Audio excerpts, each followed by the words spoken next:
Thank you very much. I want to introduce you first in German. Sure. Yeah. The microphone. Ich glaube, ihr versteht mich fast, oder? So geht's auch, ja. Also wir sind alle sehr froh, dass zum ersten Mal der Premier der tibetischen Exilregierung hier in Freiburg sein kann. Er war vor 2 Tagen in Zürich und dann in Frankfurt und wird morgen nach Washington weiterfliegen. Zu seiner Geschichte. Seine Eltern sind 1959 aus Kham, aus Osttibet geflohen.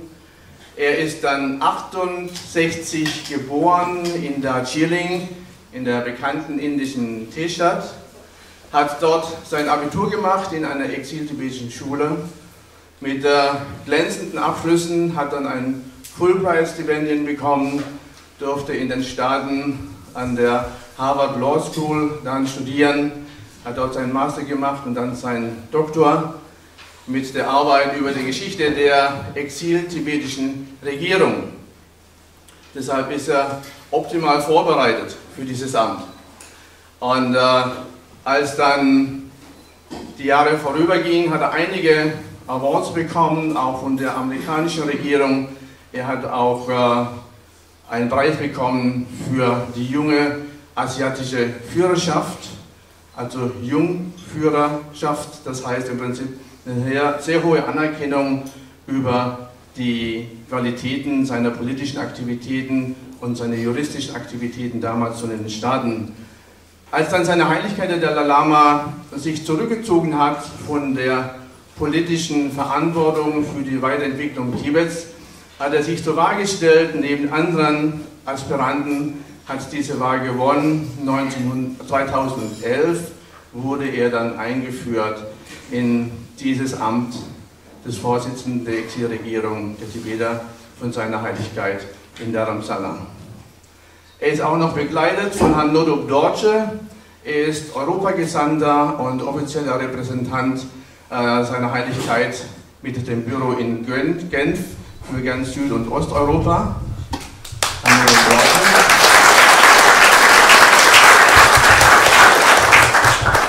Und er ist noch begleitet von Herrn Sönam, der sitzt ganz hinten links, ist der Privatsekretär von Herrn Dr. Lobsang Sangay.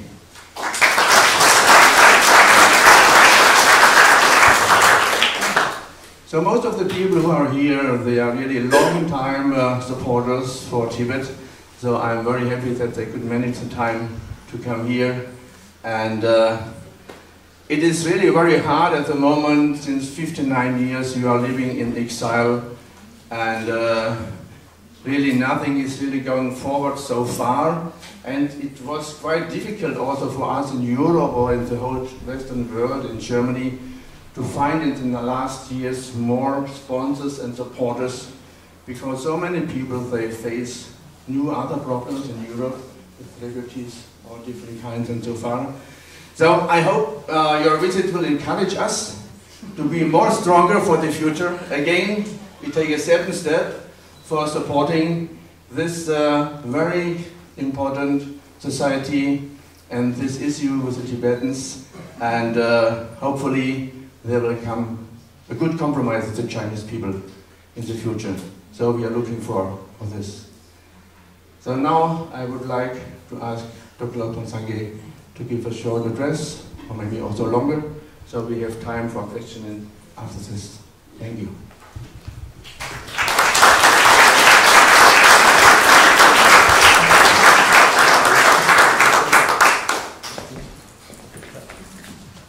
Okay. You should work, yeah.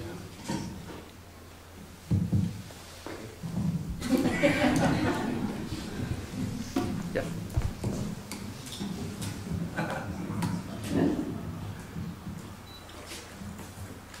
Don't touch. Good evening, and it's a privilege to be here at Freiburg, because I know there's one city in Switzerland called Freiburg. It's called Freiburg, spelling the same, meaning the same, but different pronunciation. So we drove from Frankfurt this morning and came here we took a walk to the famous Black Forest and had lunch. I was told not to describe what I had. So it's vegan, vegetarian, organic, something like that. And the dinner I'm going to have, I should not describe it at all, right? Because that will make me look very un-Buddhist. So I'm really, it's a pleasure because what a beautiful city. You know, Mr. Wilfred has been inviting me for many years, and many of you have come to Dharamsala, and we met, and finally I managed to come today. Yeah.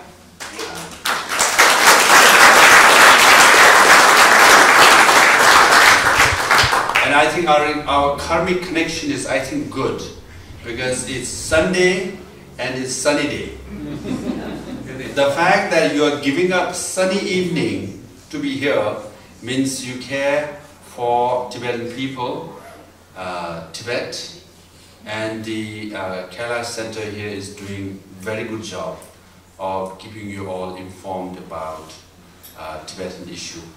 I know Mr. Wilfred comes every year, bring anywhere from 10 to 20 to 40 people to Dharamsala, and we keep interacting. And I always wanted to come, and I should definitely come back, no? Given how beautiful it is. So thank you very much for coming here today. And actually, Mr. Wilfred just hinted that tomorrow I leave for Washington, D.C. This is my longest trip. I'm on 13 cities in 26 days tour. So wish me all the luck.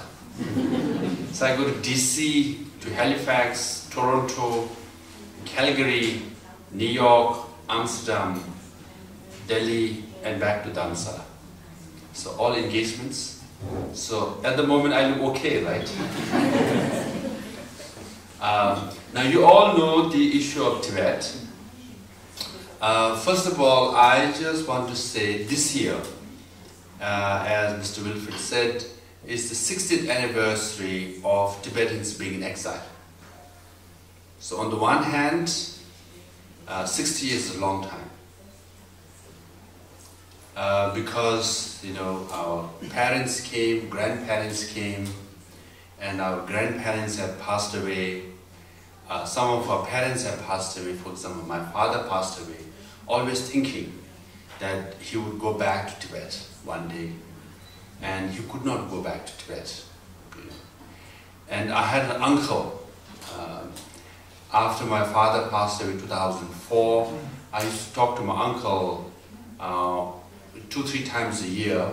It's difficult to understand him because he speaks the local Tibetan dialect. But we talk on phone sometimes, not a long conversation, but short.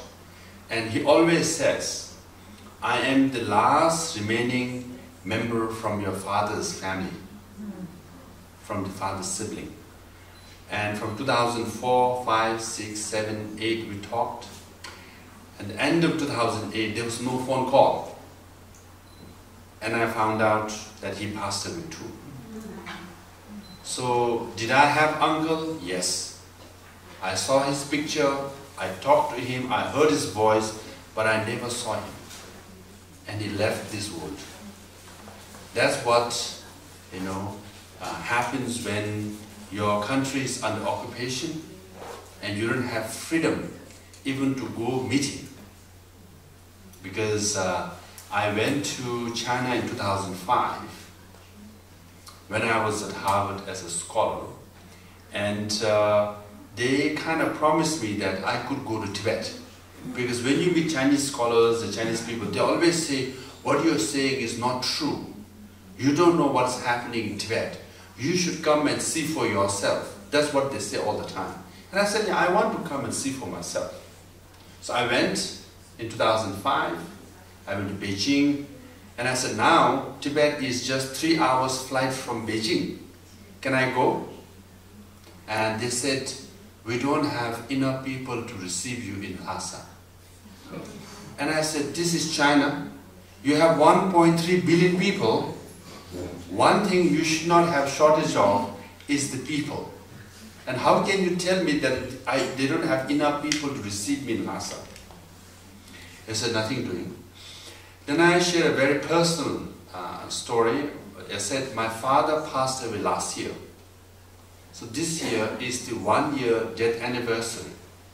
So I must go to Tibet to light a lamp, a candle, in front of Chokhang Temple, the holiest shrine in the Buddhist world, and Potala Palace. This is a very personal request. I'm no more saying I want to investigate Tibet. I want to know the situation in Tibet. I'm saying I just want to make a pilgrimage to Tibet to pray for my father who passed away last year. And the officer said the same thing. We don't have enough people to receive you, so you cannot go. So I was near, but still far away. So I could not go. And I thought to myself, okay, you've been very nice. You know, I used to organize conferences between Chinese students and scholars and Tibetan students and scholars at Harvard. I organized 7 major conferences. So I used to get scholars from Beijing and Lhasa and Shanghai to come to Harvard. We used to have this dialogue. So track 2, track 3, diplomacy. I always believed that we have to solve the issue of Tibet through dialogue, peacefully. So many Chinese students and scholars in China knew I was pro-dialogue. I was promoting dialogue. Even I was not allowed to go to Tibet because they didn't trust me. Then I thought to myself, okay, I must find the other way. Another way is to be more active, to be more vocal.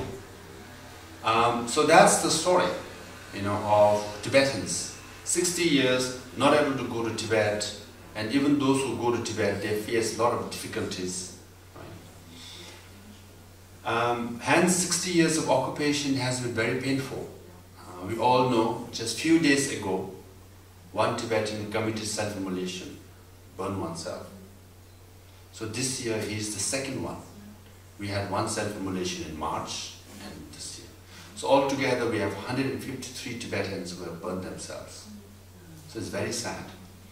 Now, Tibetan administration, we discourage self-immolation. We appeal to Tibetans in Tibet not to resort to self-immolation. Don't burn yourself. We must leave and lead a fight, a non-violent one, a peaceful one. But still the self-immolation continues because of repression. Now, the situation in Tibet is quite bad, we all know. But how many of you know that as per Freedom House Index, every year Freedom House is a major international organization that measures freedom, publishes a list of countries with freedom. And Tibet is listed as the least free region after Syria. So we all know about Syria. Chancellor Angela Merkel was also in a bit of an issue because she said we will welcome 1 million Syrians to Germany. We all know about Syria, but how many of you know that Tibet is the second least free region after Syria? Not many of us know, because why? Journalists cannot go to Tibet and investigate, write stories about self-immolation, about environmental destruction, about cultural assimilation. They cannot. Again, there's an organization in Paris called Reporters Without Borders. Based on interviews of journalists in Beijing, because journalists in Beijing normally go to Tibet and other parts of Asia and China. They said for journalists it's more difficult to go to Tibet than North Korea. So we all know about North Korea, how difficult it is. Now, how many of you know it's more difficult for journalists to go to Tibet than North Korea? So because journalists cannot go, they cannot investigate the situation, they cannot write about it, and we don't know about it. For example, one self-immolation happened in Tibet. How many German newspaper or television covered it? or international media covered it. Because they cannot cover, because when self-immolation happens, it takes immediately the local village or the town internet is shut down. And no one knows who that person is.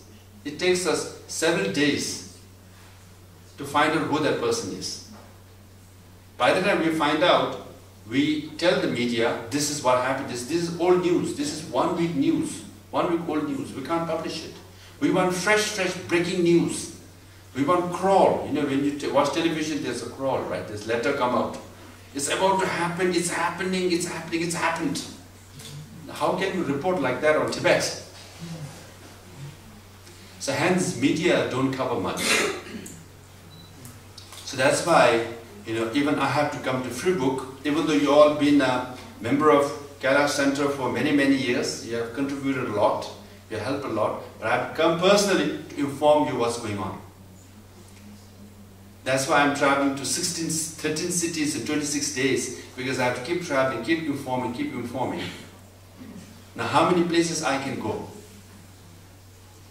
I was in Madrid on October 31st and November 1st.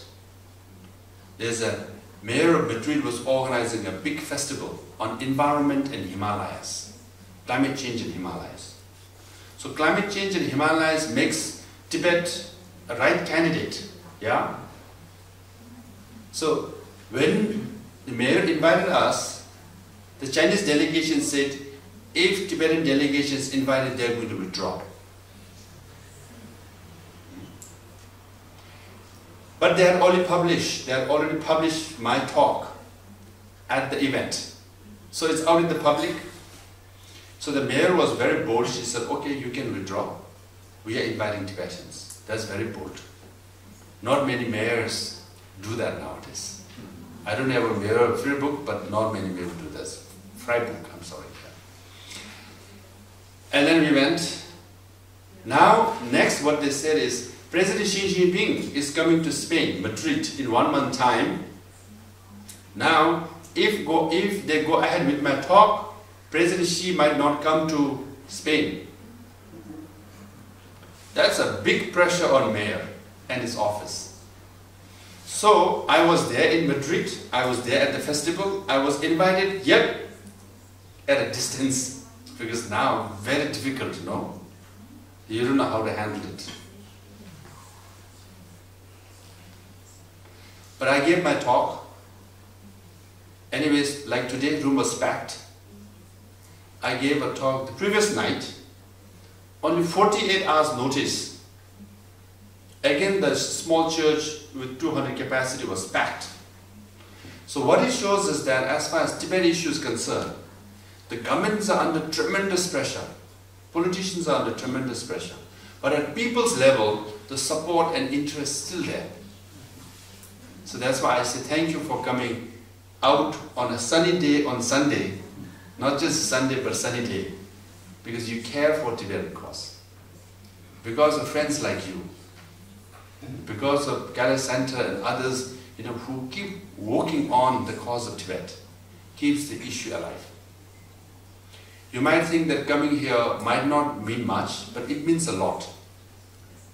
Tomorrow we will tell the Tibetan people in Tibet that I went to Freiburg and the room was packed. And then information, the notice was only 1 week notice. Yeah? And Tibetan people inside will think, okay, we are suffering, we are in prison, our minerals are extracted, our culture is being destroyed, yet world cares about us. There are people who are just, who care for freedom, who care for justice, who care for non-violence, who care for His Holiness Dalai Lama, who cares for peace, are there. They're still listening. So they will remain hopeful. They will remain inspired. So you're sending a very kind and profound message to Tibetans in Tibet. Don't lose heart. Keep strong. And you're also sending a strong message to Beijing. Yes, you can pressure governments to cancel my meeting with Xinjiang. But we, the people, are with you. So this is very important. Several months ago, I was at Swiss Parliament, and Swiss Parliament has 22 or 3 members of Parliament who signed themselves as Friends of Tibet. It's a good thing, yeah. And 5 or 6 members of Parliament came to Dharamsala, spent 5 days, and we met, we discussed, we became good friends. But when I visited Switzerland several months ago, I went to the Swiss Parliament, only 2 members showed up. Why? Because our meeting was at 10:30. As we were walking towards the Parliament, we were told to come at 10:45. Because from 9:30 to 10:30, the Chinese delegation was inside, pressuring Swiss Parliament not to meet with me. So I see this delegation all the time. I was in Ottawa, in Canada. I met a member of Parliament, and he said, "Oh yes, we are having lunch tomorrow." I said, "No, we are not having lunch tomorrow." I was confused. Oh, he said, "Oh yeah, I'm having lunch with the mayor of Lhasa with Chinese delegation." Yeah. So wherever I go, there is always a Chinese delegation. I don't know about Freiburg. Did someone come to Kailash Center today? Not yet? Yes, I wanted to invite some people from the Confucius Institute, Yeah. the Chinese people. But I think nobody is here, they refuse to come. Okay. They are afraid of you. Do I look scary? No, I'm non-violent, peaceful, so they are always welcome to come. But I'm pretty sure someone will report it back, so it's good. We want someone to come, so report saying, "Oh, hall was packed." Huh? So this was actually another story. I went to South Africa in February of this year. So I gave a radio interview because you all know about Tibet issue generally, right? So I'm just giving you updates on what's happening. So I went to South Africa and I gave a radio interview. The producer and the journalist really liked it. They said, "I'm going to repeat your line every hour next day for 24 hours between every break." And my line was, "If South Africa can do it, so can Tibet." It's a nice line, right? Nelson Mandela, they liked, "Oh, I'm going to use this every hour for next 24 hours. Next morning, 9 a.m. was the radio broadcast. 8:45, we got a call saying someone from the top told us to hold. And the interview was never broadcast. Then the Chinese embassy issued a press release saying sneaked in head of the splittist organization is in South Africa. That's me, huh? Because I sneak in. We all know His Holiness Dalai Lama was denied visa 3 times. But I managed to get in. So that's why my name is sneaked in head of the splittist organization is here, and he is here to harm or disturb the relationship between South Africa and China. So we protest his visit, we condemn his activities. Now our friends like Kailash Center here, they organize a talk at a law school called Stellenbosch Law School. It's a university, they talk. And they started getting calls. The government called, the member of the trustee, the rich people called the university to cancel my talk. Chancellor called the dean of law school to cancel my talk. She was very bold. She got all the faculty members and said, "Let's vote whether to have this talk or not to have this talk." And the faculty members voted to have the talk because they say, "We teach freedom of speech in classroom to students, and how can we cancel a talk? We have to fight for and respect freedom of speech." That's what South Africa is. Then, on the day I was going to give the talk, Chinese embassy officials went to the campus. Then they brought 100 or more South Africans and Chinese people to the campus. They're everywhere. Then the campus law school had to arrange a security people, 8 or 12, to make sure I was protected. so the event can go on. So they had banners protesting. They were saying, "One China, get out of South Africa," like that. As though South Africa is theirs, right? I mean, how can they say, "I should get out of South Africa"? They're Chinese, you know. And then the talk, like this auditorium, I was supposed to give a talk. All of them went inside the auditorium, climbed on the stage, big banners. They told audience not to stay. But the law school told students that the talk, there is an alternative room where I'll come. So 2/3 of the students came to listen to the talk. And when I met them, you know, they were very tense. They were very worried because there are 100 people, you know. And I gave my talk, and they liked it. So after I finished my talk, when I was going out, there were 30 or so Chinese people waiting outside, shouting, one China, get out of South Africa, one China, one China." They all were shouting. So there were security people, we also 5 or 6 of us. As I was coming out, I saw many of them have phone. We all have phone, right? So they all were taking pictures or video of us coming out. So I've been an activist when I was young. So I said, "Oh, they're taking pictures, or they want my picture." So I came out, I gave them V sign of victory, and walked out, you know. All the time taking pictures. I said, "Give me sign." And one guy came near the car, taking a lot of pictures, you know. I pose and give them V sign with a smile, you know. So next day, the Chinese embassy could not publish even a single picture of me. Because they wanted a picture of me running, you know, like this, you see. Hey, I'm peaceful, non-violent, but I'm Tibetan, you know, resilient, a mountain people. So I say, V. Victory for freedom of speech. Because why? Victory because I could speak in South Africa, even though they tried to control it.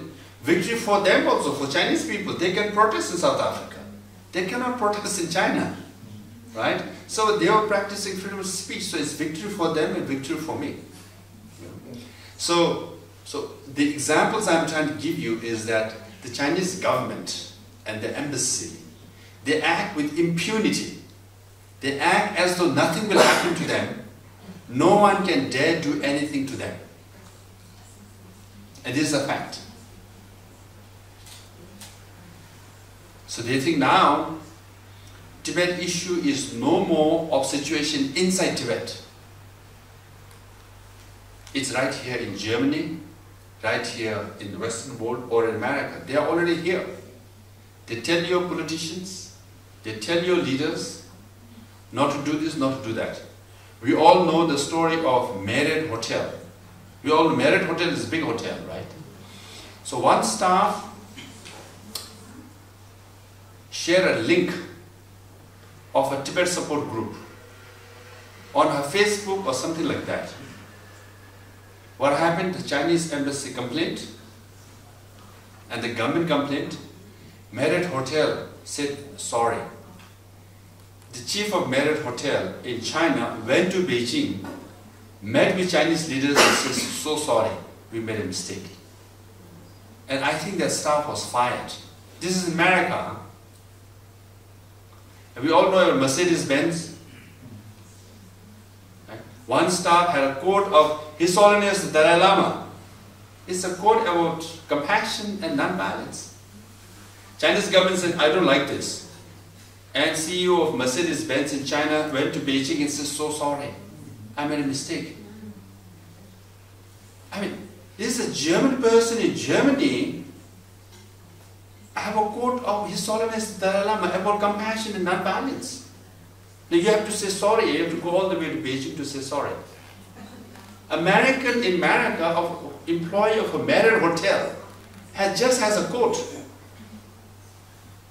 Now they are punished. In Australia, in Australian universities, the largest number of students, the largest number of foreign students are Chinese students. So in one classroom, one professor mentioned Taiwan. Chinese students complained. What did the university do? Fired the professor.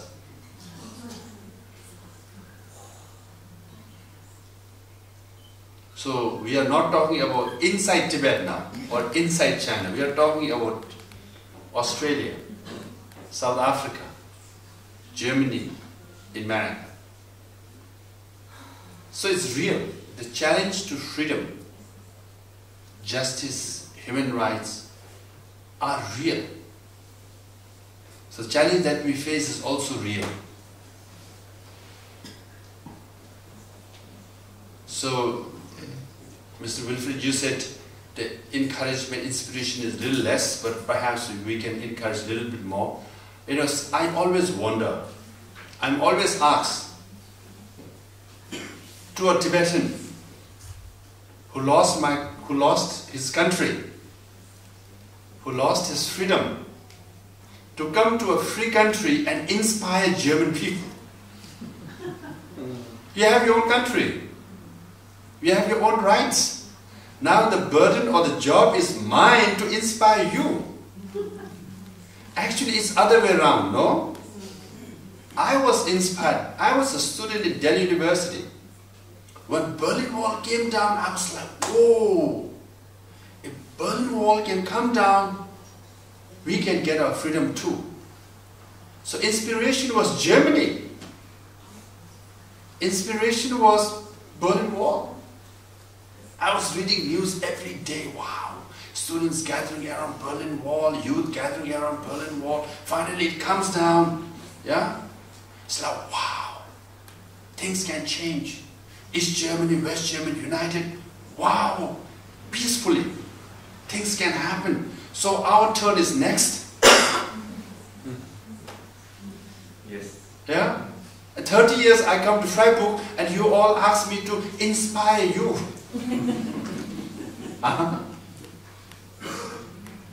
And I'm a student of Max Weber.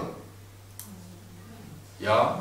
I wrote my doctorate dissertation based on Max Weber.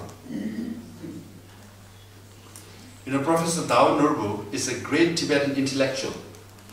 He said, if you want to understand Tibetan society, you study Max Weber. So I studied Max Weber. Through Max Weber, I understood Tibetan society much better. Yeah? Now I'm here reminding German people, Max Weber is a German philosopher, okay? You know what did Max Weber say? You know? So I'm a student of Western philosophy too. So I go everywhere. I went to Czech Republic, they are forgetting Václav Havel. I go to France, there's so many Plato, Montesquieu, Immanuel Kant, so many Western philosophers that when I read about them, I was like, wow, this is a good philosophy, you know, it makes sense. So when I come to the countries of origin, they are forgotten. So I go to Paris and say, what about liberty? Huh? It's a French word. Oh yes, money is more important than liberty, you know. So, now what is at stake is no more Tibet and 6 million Tibetans. Our liberty is at stake. Our solidarity is at stake. So our occupation of Tibet and repression of Tibetans is no more in Tibet. It's right here, Mercedes-Benz and Marriott Hotel and all that, you see. Foreign Office. Now I've been to Australia, New Zealand, Norway, and Denmark, all these places. I go to various capitals. What I find, this time, he or she is a minister in the government. Next year, he or she is a consultant for the Chinese government.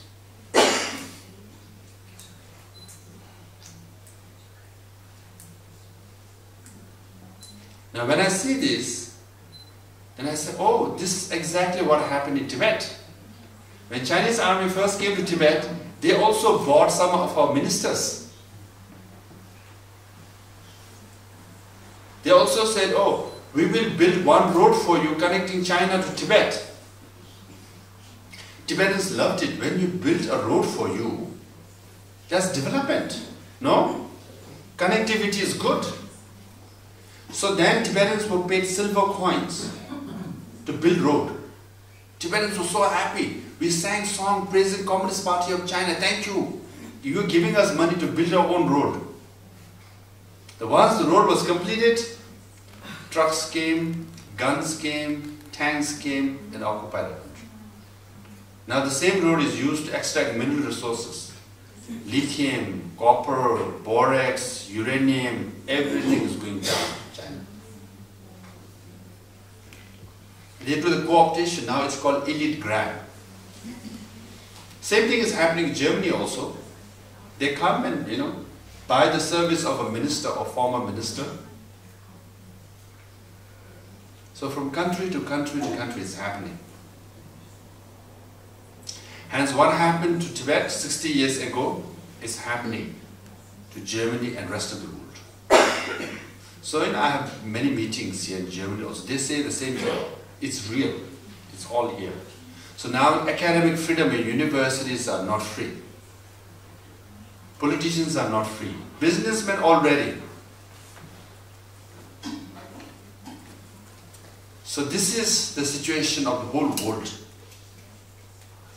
And supporting Tibet means supporting non-violence, supporting justice, supporting peace and non-violence, but supporting yourself too. Because we all are in the same boat. So in the last 60 years, we all know our environment is destroyed. And Tibet is called the water tower of Asia. 10 largest rivers of Asia flow from Tibet. Rivers flowing from Tibet provides fresh water to 1.4 billion people in Asia. It's that important.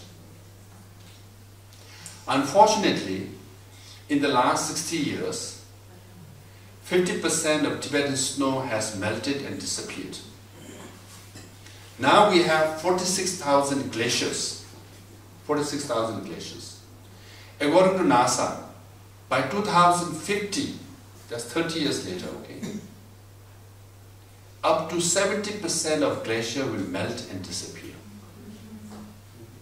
Then what will happen to water tower of Asia? The water will also disappear. I just had a walk and I was told this year that there was less rain in Freiburg and Germany. There's a water crisis. But China has 19% of world population, but only 11 or 12% of fresh water, which means 7 or 8% of Chinese population, of the 19%. That's 400 million Chinese are already facing water scarcity. 400 million Chinese already. Now, situation in Bangladesh is worse, situation in India is worse, situation in Pakistan is worse. And Tibet is the water tower which provides water to all these countries. Now, if 70% of glaciers of Tibet melt and disappear, what will happen to people surviving on water, all the rivers? Fishery, agriculture, livelihood, everything will be affected.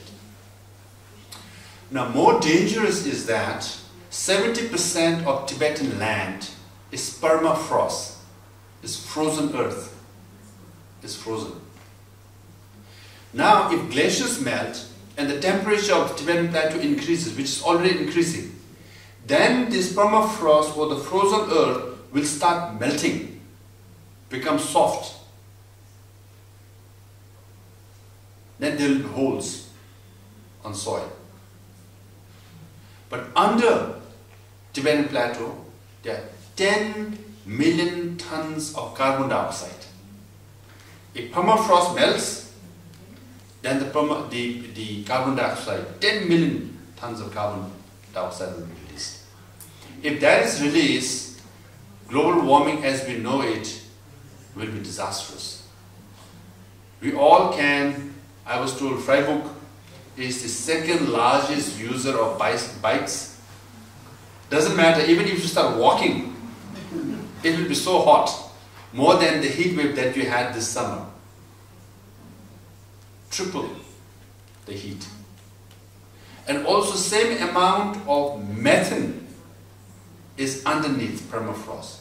And methane is 28 times more dangerous than carbon dioxide. 28 times. So hence, for environmental point of view, from climate change and global warming, Tibet is very, very important. Now you all come to Kailash Center, and sometimes you have Buddhist teaching, and sometimes you consult Tibetan medicine. We all know about Buddha and Buddhism. There are 14 countries which are declared Buddhist, and 52 countries has large number of Buddhist population. But none of these countries have more than 24 volumes of what Buddha said. You go to any country, China or Thailand, Vietnam, anywhere, they have at most 12 volumes or 13, 14, 15 or 20 volumes of what Buddha said. Only in Tibetan language, we have 300 volumes of what Buddha and his disciples said.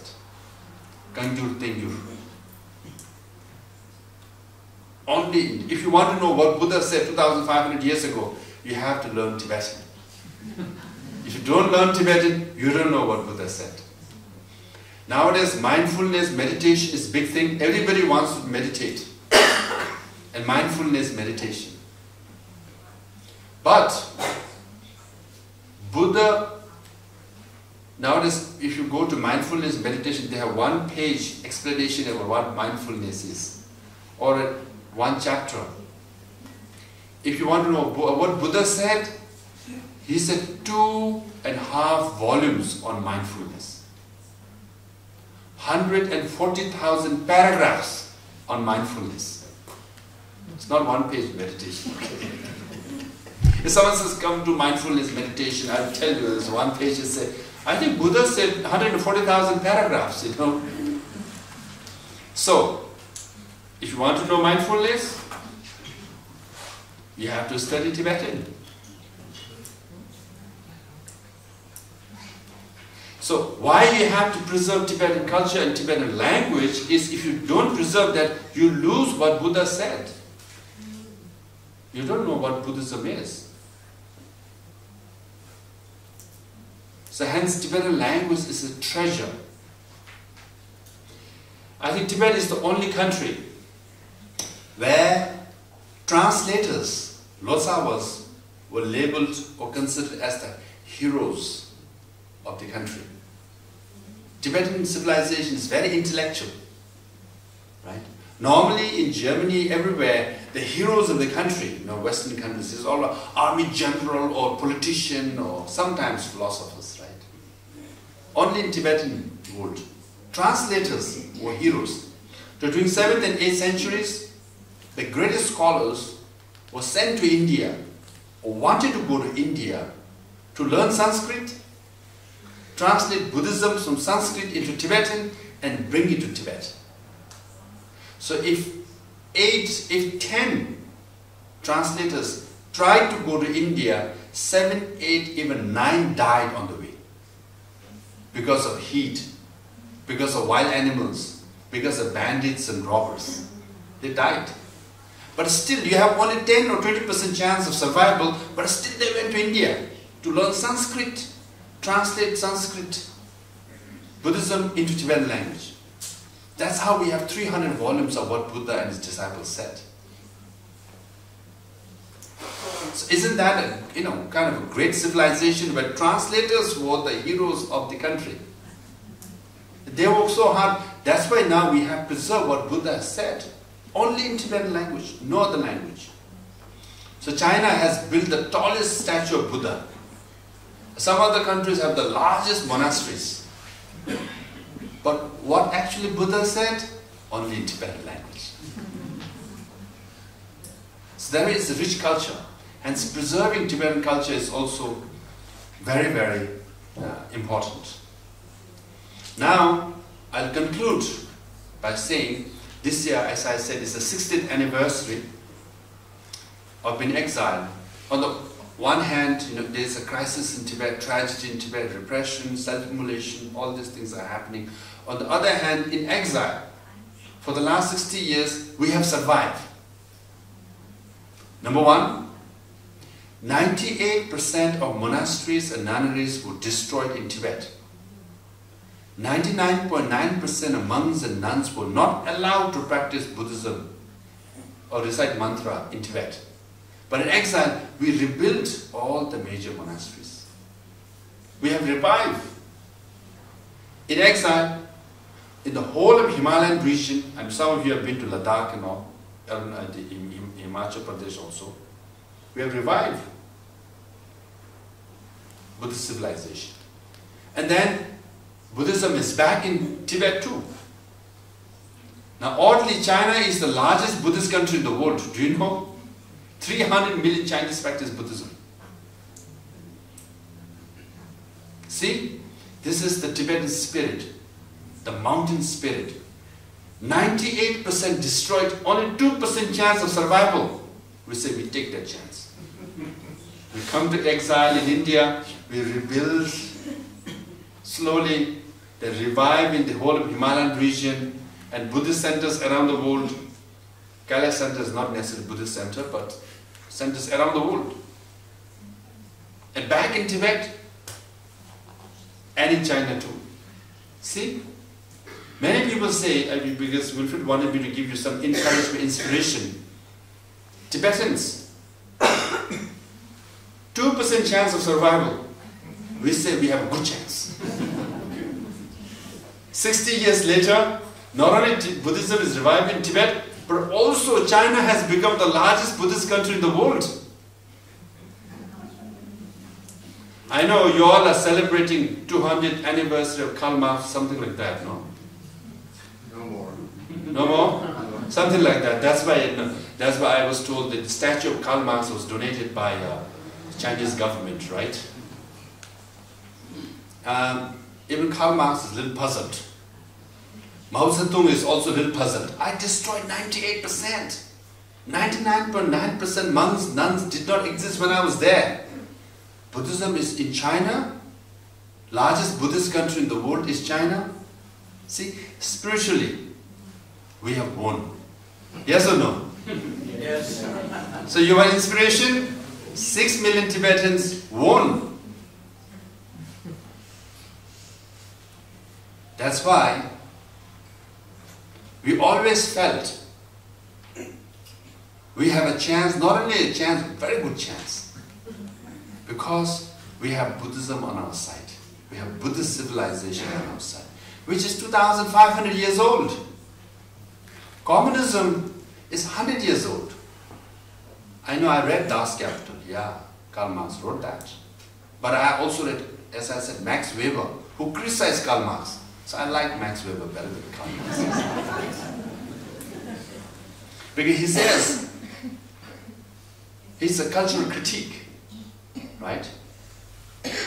Karl Marx says materialism and linear progression of materialism.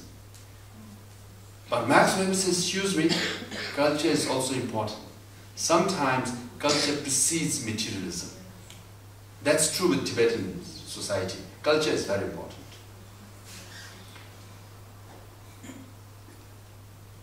We think we will prevail in the end. Because in 2,500 years, Buddhism has gone up and down, up and down. We're still here. Communism is dying and disappearing slowly. Rather quickly nowadays. So don't you think our foundation is stronger? Tibetan foundation is stronger or not?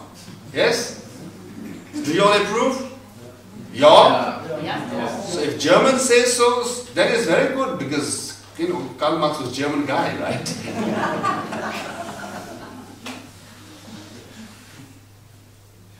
And also in exile, not just revival of Buddhism, we have rebuilt schools.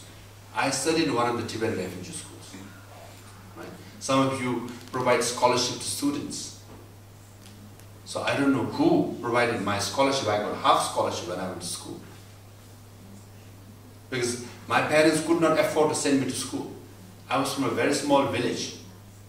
So that's why when I walked through the forest and like that, I said, I like this because I'm a village boy. Small village boy.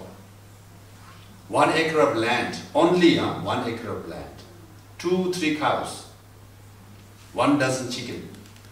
Here when you say, I have a farmland, means 100 acres of land, you know. Hundreds of cows. No, nothing like 2-3 cows. So my winter vacation was always going to forest, cutting grass for cows, cutting wood for home, and cleaning cow dungs, help mother milk cows. I've done all that, so I'm a village boy, and I'm very proud. So I went through Tibetan Refugee School. So I went to Delhi University. Then I got full price scholarship, so I went to America, did my master's degree in law, then did my doctorate degree in law. In America, but I was studying Max Weber, okay, another German guy. So I got a job there. I worked there for 7 years. Altogether, I spent 16 years in America. But I left everything. I went to Dharamsala to work for the Tibetan government exile, Tibetan administration. So I gave up my American dollar salary for Indian rupees, Starbucks coffee for Indian chai, yeah, central heating room to without central heating. You have been to Dharamsala, right? In winter, in Dharamsala, it's warmer outside the house than inside the house. Yes or no? Very true, right? Why? Because that's where not only Tibetan administration is there, that's where Tibetan democracy is there, that's where the Tibetan movement is, that's the nerve center of the Tibetan cause. So I had to give up America and go. Now I work for 300 euros a month, that's my salary. So I work for 10 euros a day. And a title of a president. And I travel on economy class. Yeah. So my term ends in 2021. Yeah. So Angela Merkel's term is also ending in 2021. So if you're looking for a very cheap president,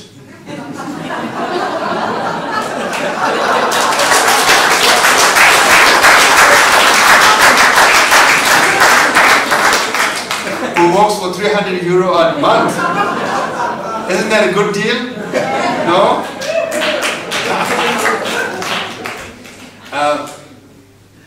So that's nerve center, that's why I went back.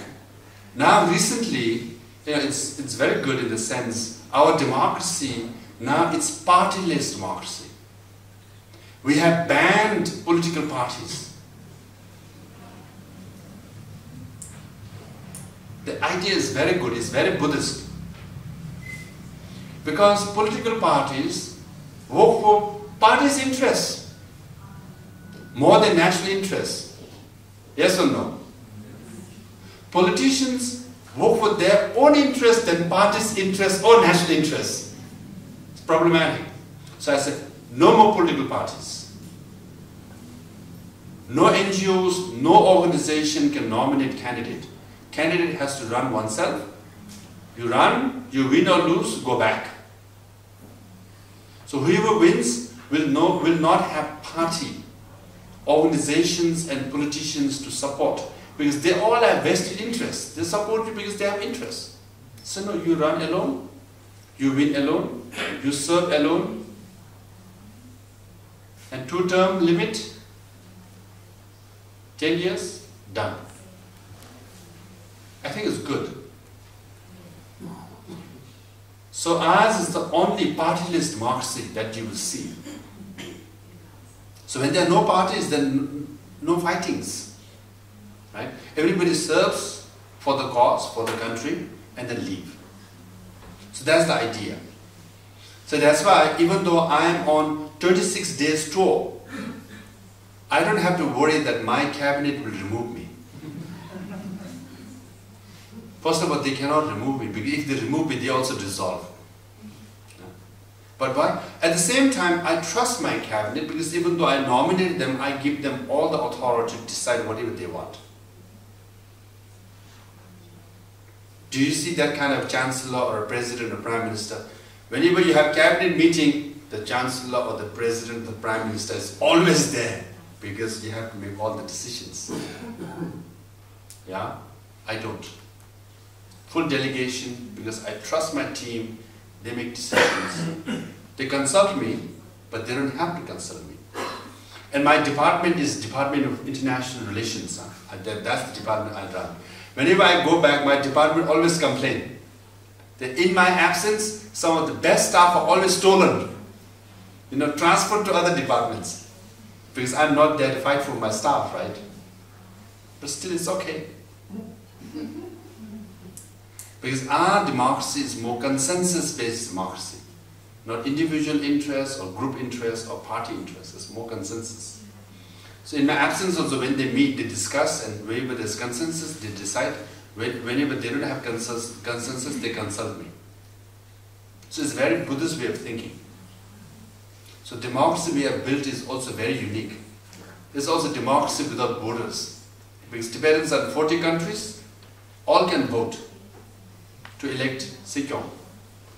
And more than that, in Germany, voting is free, right?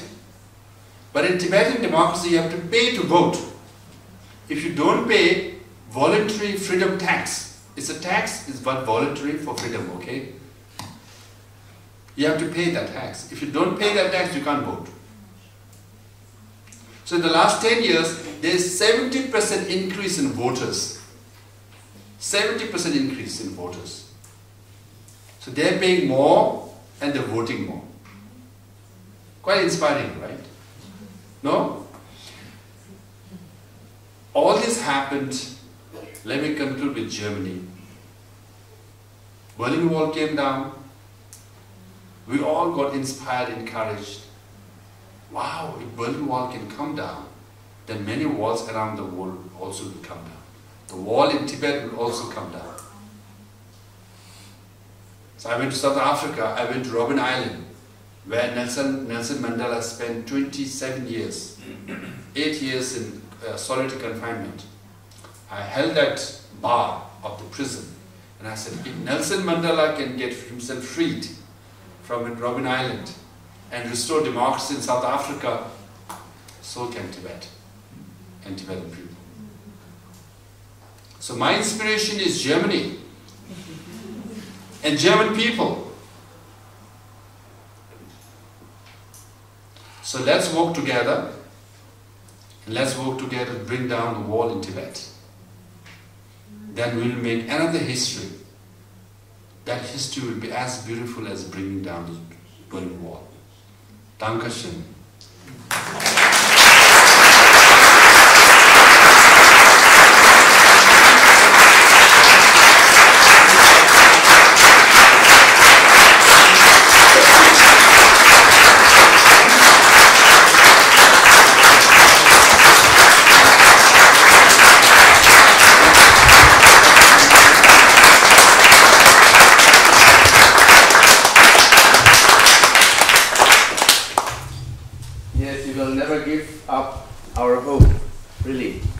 So I just remembered a story regarding, you told 300 million Buddhist people in China. 2 months back I had been in Tibet, and I met a very famous Thangka painter, and he told me the mother of Jinping ordered 2 big Buddha Thangkas from him. This was inspiring. And the same story I told His Holiness last month when we had a short talk, and I said, yes, that's right. A Chinese businessman was coming to Dharamsala to meet His Holiness secretly, and he told he wants to have a signature of His Holiness to these 2 Thangkas. Habt ihr mich fast verstanden? Ich sage dann noch mit Deutsch. And so His Holiness proved that this really happened. So this was really inspiring, and therefore also my question, what do you think regarding the process of the people in China mainly the middle or the young generation, what change could be possible in the near future like this. So I just want to give this in German, what I was talking before. Also was ich gesagt habe, weil uns ja auch ermutigen wollte für diese ganze Entwicklung, die in China mittlerweile auch stattfindet, dass es dort 300 Millionen Buddhisten gibt, die sich ganz heimlich ja als Buddhisten bekennen. Ich habe vor kurzem einen sehr bekannten Tankermaler getroffen in Tibet und er sagte, die Mutter von Xi Jinping, also dem Premierminister von Peking, hat 2 Tankers bestellt bei ihm und das war sehr überraschend, denn sie ist wirklich eine ganz überzeugte Buddhistin, die Mutter von Xi Jinping. Und die Geschichte habe ich dann Dalai Lama erzählt letzten Monat und sagte, ja, das stimmt. Ein tibetischer Geschäftsmann kam mit diesen Tankers und wollte sie signiert lassen von ihm. Er hat sie signiert und das waren die Tankers, die dann zurückgegeben wurden an die Mutter von Xi Jinping. Also das ist nur dieser interessante Hoffnungsschimmer, worüber Lobsang Sangay die ganze Zeit auch gesprochen hat. Es bewegt sich was im Untergrund, auch in der chinesischen Gesellschaft in gewisser Weise.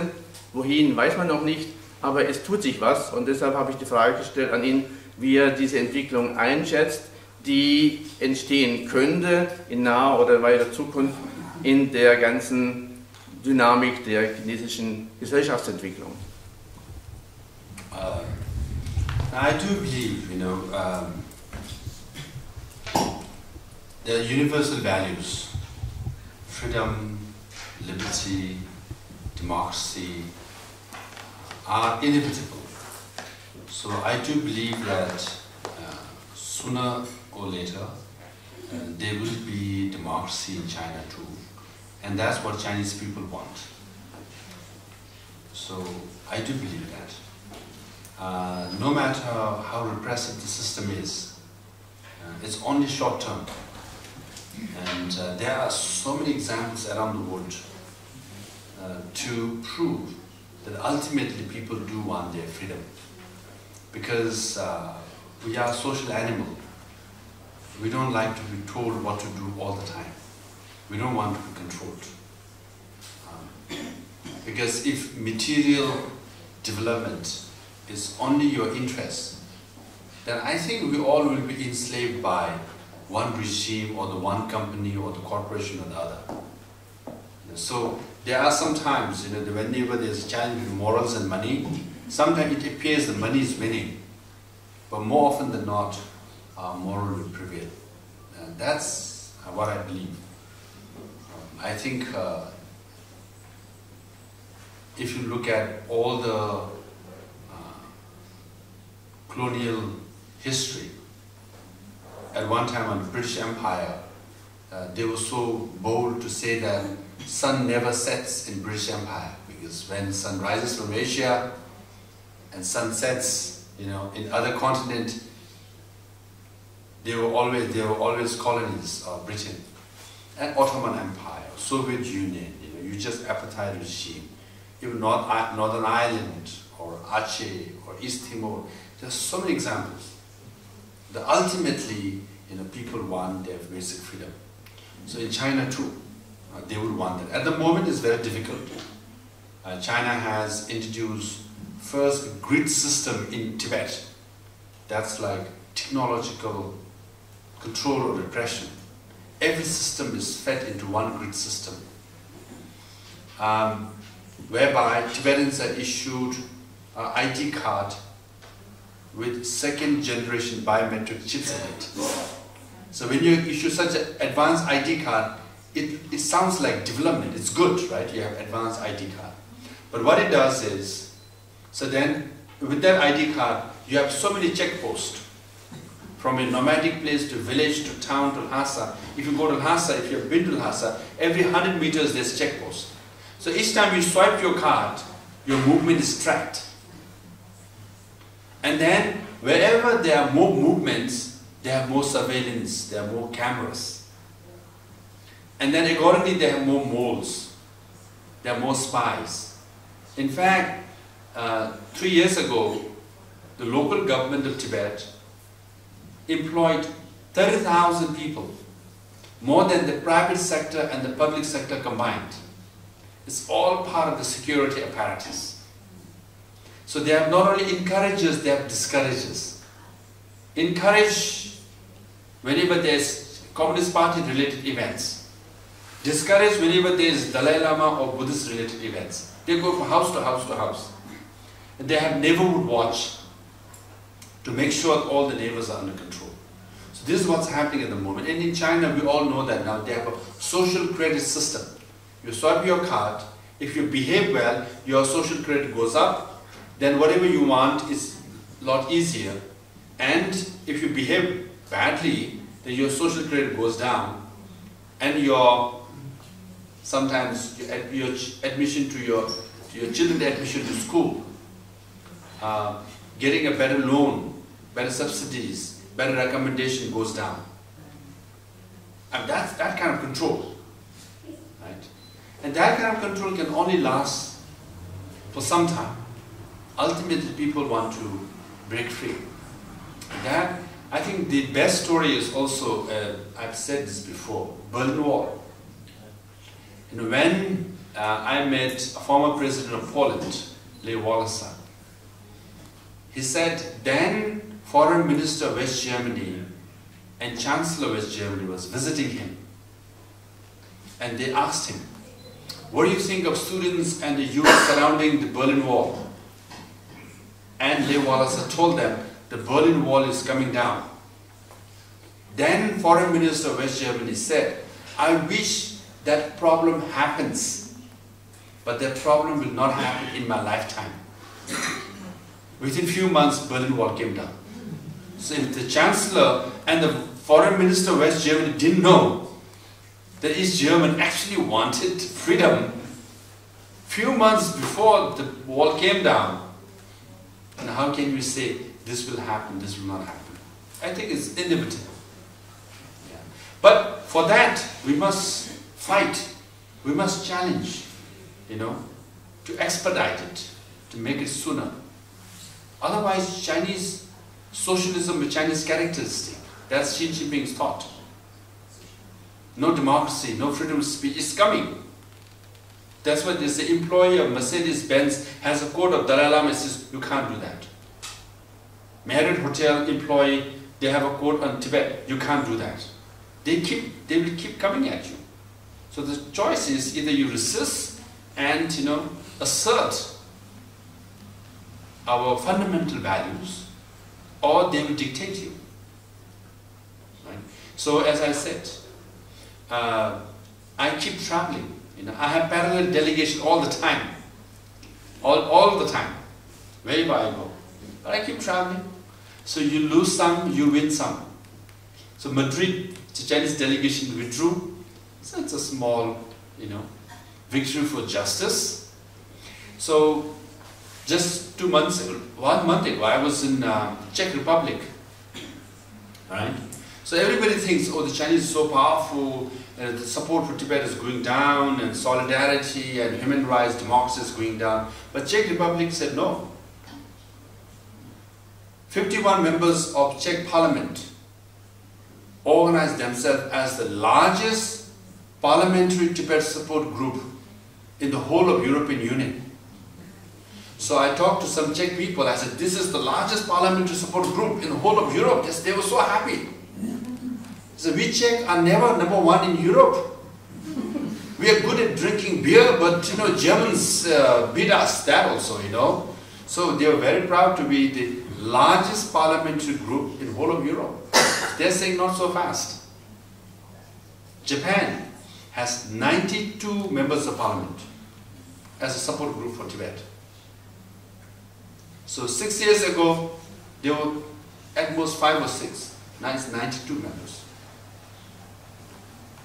So these are the indications that some people do care. Last year when I went to Australia, I spoke at Australian Press Club for 1 hour, half an hour presentation, half an hour Q&A, and they taped it, and Australian TV broadcast it nationally. twice. So we have to resist, so we have to assert. And your presence here is an assertion now. Your presence here is a message for justice. So that will be heard by Chinese in China too. And there will be freedom and democracy in China and in Tibet. That's what I believe. Thank you.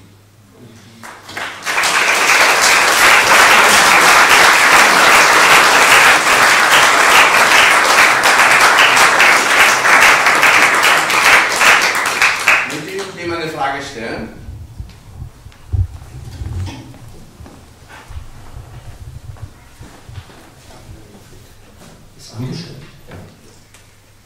I have a question. I will say it in German and Wilfried will translate, please. Im Spiegel für nächste Woche steht, dass 2016 der Parteisekretär Cheng Kuang-Kuo aus Tibet abgezogen wurde und die oberste Kontrolle in der Provinz in Nordwest-Xinjiang übernommen hat. I understand German. Very good. Und ich wollte wissen, ob Sie diesen Mann kennen, ob Sie mit dem kasachischen Außenminister Kontakt haben, weil ja dieser Parteisekretär vorher Tibet sozusagen unterdrückt hat, geknechtet hat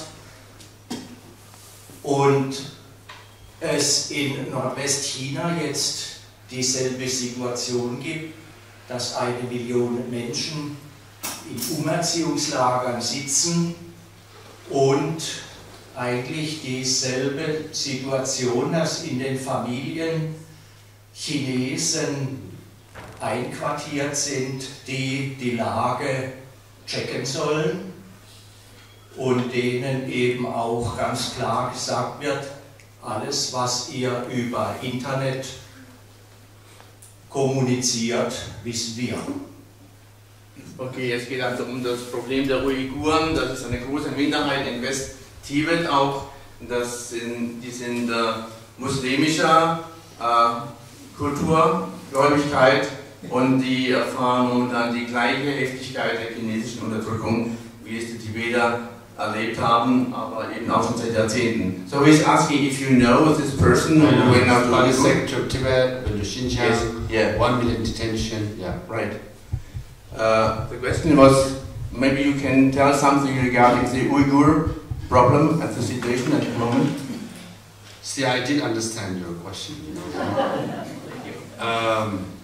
Yes, the party secretary who was in Tibet Autonomous Region, is the party secretary of Xinjiang, the Uyghur area.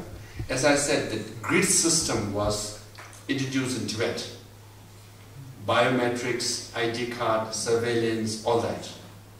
Now he has expanded it and enforcing it more ruthlessly and more what you call in a very expedited manner in Xinjiang. So you have now 1 million Uyghur people, Muslims, who are in detention camps. That's 10% of the population. So I was at Geneva, at UNO,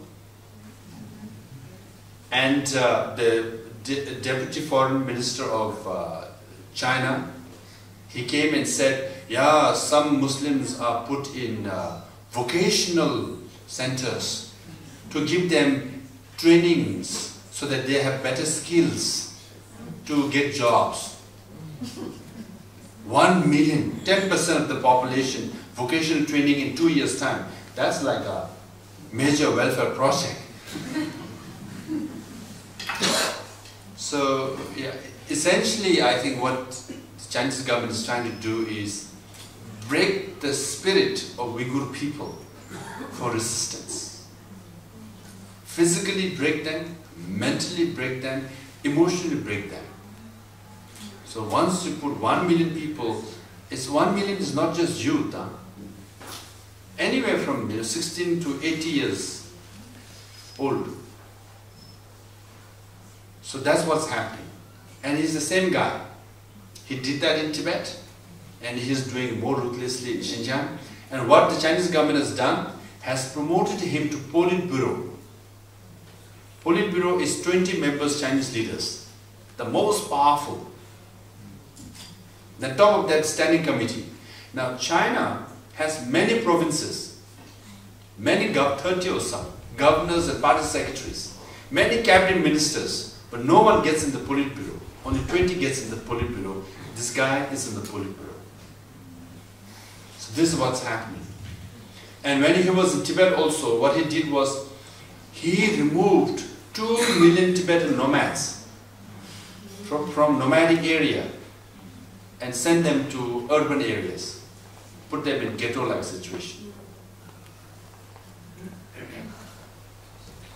Also diese harte Unterdrückung findet schon seit Jahrzehnten statt, und dieser Tibeter, der in Tibet diese harte Linie und auch die Kontrolle so intensiv eingeführt hat und es befördert wurde, bei den Uiguren dasselbe durchzuführen, hat auch einen hohen Posten bekommen im Politbüro Peking für seine sogenannten Erfolge, und dass momentan über 10.000 Uiguren in sogenannten Umerziehungslagern sitzen müssen, wo gesagt wird, die würden jetzt fortgebildet werden. Dabei wird einfach ihre Widerstandskraft gebrochen. Wir kennen, ist immer dieselbe Sache. Und mit dieser Verbalik versuchen sie sich wirklich übereinander zu halten. Und als er vor kurzem in Genf war, bei den Vereinten Nationen, Menschenrechtsorganisationen, hat er das eben auch zur Sprache gebracht. Und da wurde er dann eben von Chinesen nur so abgetan, ja, die machen Fortbildungskurse dort. Und da geht man leider nicht tiefer drauf ein. Diese Menschenrechtsverletzungen kommen einfach als Anklage nicht vollständig durch, weil China einfach so viel wirtschaftliche Macht hat weltweit, und das hören wir jetzt wirklich schon seit vielen Jahrzehnten. Das ist einfach die traurige Sache, die uns so entmutigt. Aber gleichzeitig lassen wir uns eben nicht entmutigen, weil er eben immer wieder betont, unter der Oberfläche läuft eine Gegenbewegung, und die Gegenbewegung heißt sanfte, subtile Befreiungswünsche, Befreiungsaktivität, weg von der Kontrolle, die äußerlich unheimlich stark stattfindet. Und mit dem Beispiel der deutschen Mauer wird eben permanent diese Chance einfach erwähnt. Dasselbe kann und wird auch in Tibet stattfinden, denn die Chinesen wollen sich nicht weiterhin so unterdrücken lassen, wie es ihr Politbüro und die kommunistische Partei es ihnen abverlangt. Es wird einfach diese menschliche, natürliche Bedürftigkeit nach mehr Freiheit, die wird sich auch dort durchsetzen, und davon ist er total überzeugt, und ich hoffe, wir auch.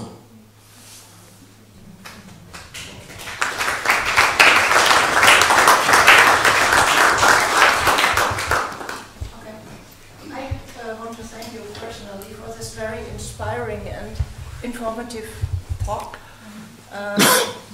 I was wondering, because you have a full room of people here, is there anything you would suggest for each one of us what can we do to support the Tibetans now on an individual basis, so that you can, when you come home, that you can talk to your people and say, these people here, you know, they want to support you. What how? Yes. You can do a lot. It depends what your interest is, actually. Number one, I always say register with the local Tibet support group, so that you are at least informed on a weekly or a monthly basis. Unless you're informed, you don't know what to do. Because we cannot tell you to organize this event on that day now, because we cannot tell you 2 years down the line, you should do this, do that. As long as you are registered in an organization, that will be very good. We have Kailash Center here, Tibet Initiative, Deutschland, all that. As long as you are engaged, registered, then you will get information. And if you are interested, then you should also log on to tibet.net, NET is our website. So you will be regularly informed. So you can download apps also. So you don't have to read on a daily basis when you're in the mood. Sunday evening, when you're, it's not Sunday morning, because when you read about Tibet news, your mood will not be very happy. You see, you should do it after lunch or something like that. But as long as you download that, you're informed. Very important to be informed. Number two, join events. We have 10th March. It's a National Uprising Day. So we do have events in front of Chinese Embassy or Chinese Consulate, things like that. And July 6th is Solanus Dayalam's birthday. So we have events like that annually, and it's very important. And we also have a Blue Book project, where it's a solidarity project. You contribute a little bit, you become a member as a friend of Tibet. It's called Blue Book. You can Google and find out. Our Office of Tibet in Geneva has a Blue Book like that. Now then, locally you can do a lot. I think it's very important that your politicians are informed, whether it's CDU or Social Democrat, Green Party or Liberal Party, it's informed. I think, because I do visit Berlin sometimes, and if politicians get calls from the constituency that you care, and then they'll be more alert. It's very important. And also local news media, whenever there's news on Tibet, I know Kultur Joker has an article. It's just, I know it's a local paper.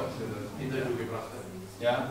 So like that, or any other news media, whenever you read a news on Tibet, it's very important you write 1-line or 2-line email. Thank you for publishing this. I read this, it's very important. If you don't write that 1 or 2 lines, the managing editor of the news media will think this is not newsworthy. For them, newsworthy does not mean it's good news. Newsworthy means, are there readers? If there are readers, my newspaper sells. If there are no readers, it doesn't sell. So as long as you write 1 email or 1 like on your Facebook, they say, hey, there are more readers and we should publish more. Because the Chinese governments are buying what they call editorial. Advertisement, like editorial. They buy pages. Even in India, they bought 4 pages. That's like, I think they paid about 20 million rupees for the 4 pages. For us, that's like, 25% of a scholarship to Tibetan students a year. They're spending that much of money to buy news media. So it's very important to remain connected. So the most important thing is to register and be part of Kailash Center. So you're informed. It's very important that you register and you are regularly informed. Unless you're informed, you can't do much. Then come to Dharamsala. Yeah, we'll be happy to host you each time your group comes. I always try to meet with you all. And then when you see the place in person, you not only get a theoretical idea as to what's going on, but you get a personal, emotionally, get to see what's going on. Yeah. And what we are trying to do, democracy without borders, no party, partyless democracy, and also the culture preservation, all these things that we're doing in Exile, I think is something that's quite positive, I think, quite a success. So this year, we are also, despite all the tragedies and suffering, this year we are also celebrating as Dankashwan year. Because we want to thank the world for supporting us. We want to thank, at Frankfurt we had an event called Dankashwan Deutschland. Because I'm standing here today because someone sponsored my child, education. The Murula is here, or Sonamla, we all help someone. Our cause is alive because many governments, and many people support us. So hence, we think, as a Tibetan, as a Buddhist, His Holiness Dalam always says, keep your old friends, and then make new friends. The normal practice is keep making new friends and forgetting old friends. But our mantra, our values is keep old friends, always remember your old friends, and then make new friends. Hence it's very important to say Dankeschön, thank you to your old friends. Because of them, we are here. So this is the official celebration. So we had an event in Dharamsala to thank the government of India. We had an event in Ottawa to thank the government and people of Canada. And then I'm coming back to Amsterdam, Netherlands, on 23rd of November to say thank you, the Netherlands. So then I'm going to Australia on 7th of December to say thank you, Australia. So I'll be traveling to say thank you. So I'm here today, I want to say thank you, Freiburg. Dankeschön for all your help, for all your support. So I just want to convey that respect. Yes. Thank you.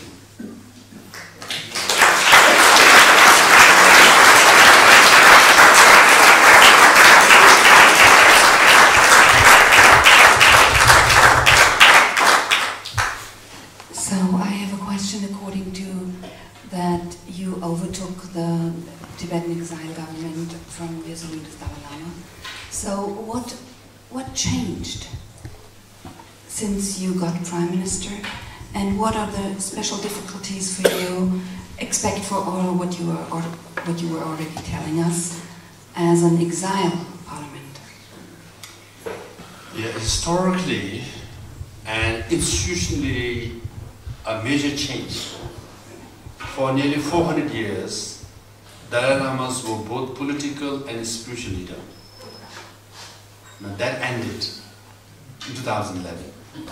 So His Holiness Dalai Lama is the spiritual leader, and he has delegated all his political authority to my office. Now, that's a legal and institutional change. Technically, if His Holiness wants to do something, and if I don't want to do it, I could refuse. Because institutionally, legally, His Holiness cannot force me to do anything. You see? But that is not the case with me, you know. When His Holiness says something, I listen. Because he has more experience, you know. He has respect for Tibetans from inside Tibet. But institutionally and legally, it has changed. So all the decisions that I make are mine. Now practically also, before 2011, whatever decision my position makes, you get a signature from His Holiness Dalai Lama, right? And you show it to Tibetans and say, hey, you have to see the signature, whose signature is this, right?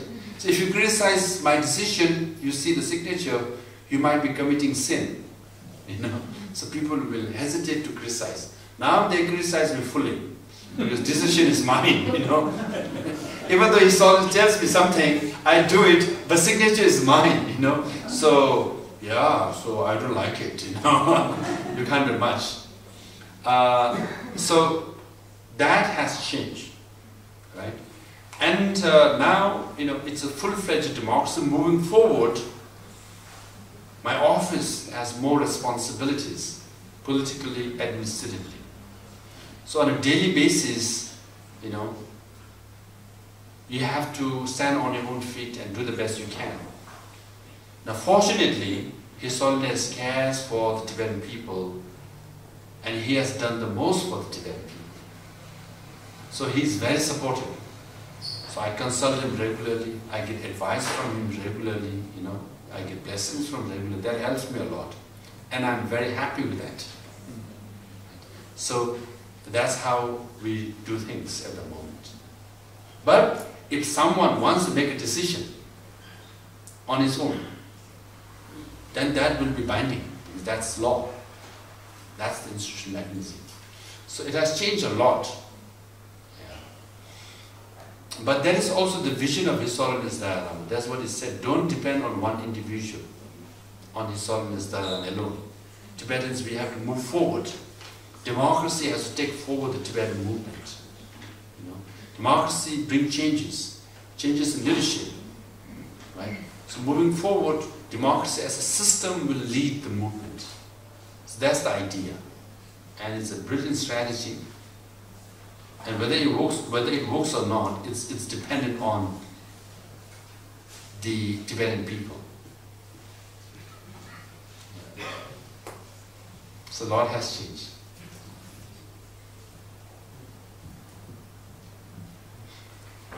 But anyway, your situation is kind of special because as an exile parliament, you have a little bit, do I know it wrong, you have limited possibility to decide. So in which kinds of purpose are you able to decide as an exile parliament? We run our government like any other government. For example, on education,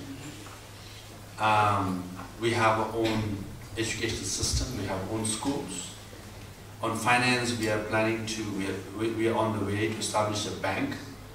We give loans to Tibetan people, for example. On international relations, we have offices around the world, one in Geneva, and we do all that. And health, we have hospitals and settlements, home departments, in hospitals and settlements, and home department run all the settlements. So all this on a daily administrative matters, we can. For example, I decide to close 10 schools, I could. I decide to increase 100 scholarship, I could. I decide to open a new office in, let's say, Freiburg, I could. If I decide to shut down the office in Geneva, open an office in Freiburg, I could. I decide to shut down the idea of a bank, I could. I can shut down any number of hospitals or open any number of hospitals. So all administrative matters, we could. Yes? You have any specific questions that you think on this question, whether I can or cannot? So what I understand, what you're telling is that you have quite a lot of power. So the power is now on you? Yes, with my office and with my cabinet. That's been delegated. Now, as I said, for me, I like to seek advice from His Holiness. He knows a lot. And when he advises something, I more often than not follow. But if I don't want to, as I said, I don't have to go seek his advice on paper, as per the constitution, as per the institution. I don't have to, and I could make my own decision. Maybe the last question, here was one. Maybe I can ask like this. I would like to know if you know the place Larung Gar, and if so, if you can say something about the recent development. Larung Gar. Yes. Larung Gar is estimated anywhere from 10,000 to 20,000 monks and nuns. Right? So during annual teaching, sometimes up to 100,000 people come. It started as a retreat center for a very well-known teacher, and he passed away. But still, Larung Gar Center is the largest Buddhist monastery and nunnery in the whole of Tibet. Now, it was demolished from August 2016 to August 2017, and is reduced to now 5,000 monks and nuns. 3 nuns committed suicide. Now that 5,000 monks and nuns are further divided into 2 sections. Academic sections and spiritual sections. Academic sections where you're supposed to teach only secular matters and other stuff. And that is being managed or controlled by 200 Communist Party officers. So they have a building and staff quarters, so 200 of them are managing. So that means essentially from a vibrant, Buddhist monastery and nunnery, that has been reduced to a very controlled, managed by Communist Party officers. That's what happened. So they literally demolished almost 40% of the area they said in the name of sanitation. That's true. At the same foreign deputy minister at the UN, he said that, yeah. For the sake of sanitation and convenience for roads and all, they demolish. I mean, you can demolish 10% to expand the road. When you demolish 40%, it's not sanitation. No, it's not safety. So essentially, they did that. And the idea, I think, is also if you've been to Lhasa, 3 major monasteries of Lhasa, Sera, Ganden, Drepu, used to have anywhere from 3,000 to 6,000 monks and nuns. Now if you go, 90% of the buildings were demolished. Now you have 200 or 300 monks and nuns. So from 3,000 to 6,000, it's been reduced to 200 to 300. That's the idea that they want to destroy. And Larung Gar, that's what has happened. Now Yachin Gar is being destroyed now. Yachin Gar has 5,000 nuns. As we speak, it's being demolished. Yeah. And nuns are expelled, never return back. It's happening now, yeah. Das war eben noch eine Nachfrage zu einer weiteren traurigen Geschichte, die seit vielen Jahren in Tibet stattfindet, dass eine große Ansiedlung von freiwilligen Menschen, die sich für Studien tiefster Form des Buddhismus interessiert haben und dort jahrzehntelang studieren konnten, ist gewachsen über eine Gemeinschaft von 10.000, 15.000 Menschen, Frauen und Männern. Auch viele chinesische Menschen sind dorthin gekommen. Und das ist einfach jetzt zu gewaltig geworden für die chinesische Regierung. Sie haben die gekürzt auf 5.000 Leute runter. Viele wurden verjagt, viele Nonnen mussten ihre Häuser selber zerstören, viele Mönche mussten ihre Häuser selber zerstören. Also wirklich eine demütigende Handlung in den letzten 3 Jahren. Und nur mit der Gründung müssen bessere sanitäre Einrichtungen erstellt werden und die Straßen verbreitet werden. Also einfach bei den Haaren herbeigezogene Argumente mit dem Grund, die buddhistische Entwicklung war ihnen zu stark und die Freiheitsentwicklung der tibetischen Menschen, die dort Bildung gesucht haben, war ihnen zu wirkungsvoll. Und das war die Frage. So many thanks, Dr. Lobsang Sangay. I think we got a lot of good, profound information. And if you will come the next time again, I will really promise that we also have some Chinese friends here to discuss, and also political people. They are also not here today. Yeah. So many thanks.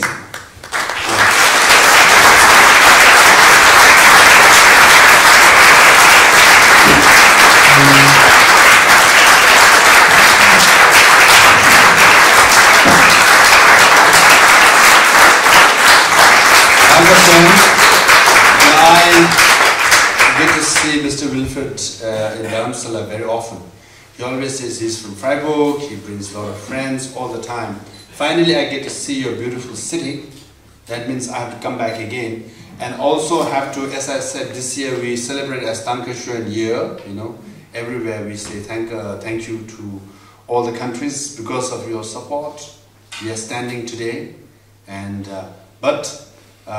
we have done that Dankeschön Deutschland in Frankfurt, but here for Freiburg, we have brought an official memento to say thank you to the people of Freiburg and leaders of Freiburg. Maybe I'll get to see them next time, but to the leaders and the people of Freiburg. And we want to leave this memento, it's an official memento from Tibetan Administration to the city and people of Freiburg. Thank you.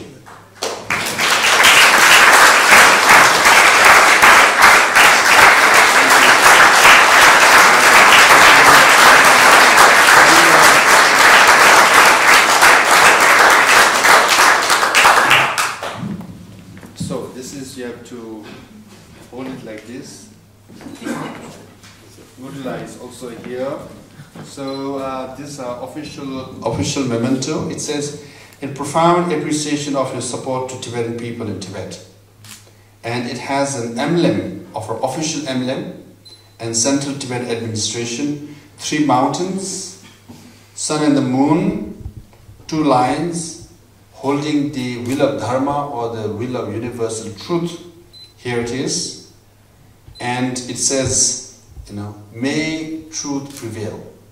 So truth in Tibet prevail because truth in Berlin Wall prevailed already. You know, that's the message.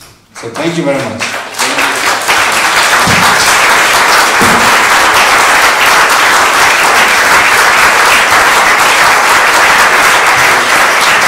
So when you go to Kailash Center, from time to time check whether this is there or not, okay? If it's there, you should remember it's from us to you all. Yeah? Thank you.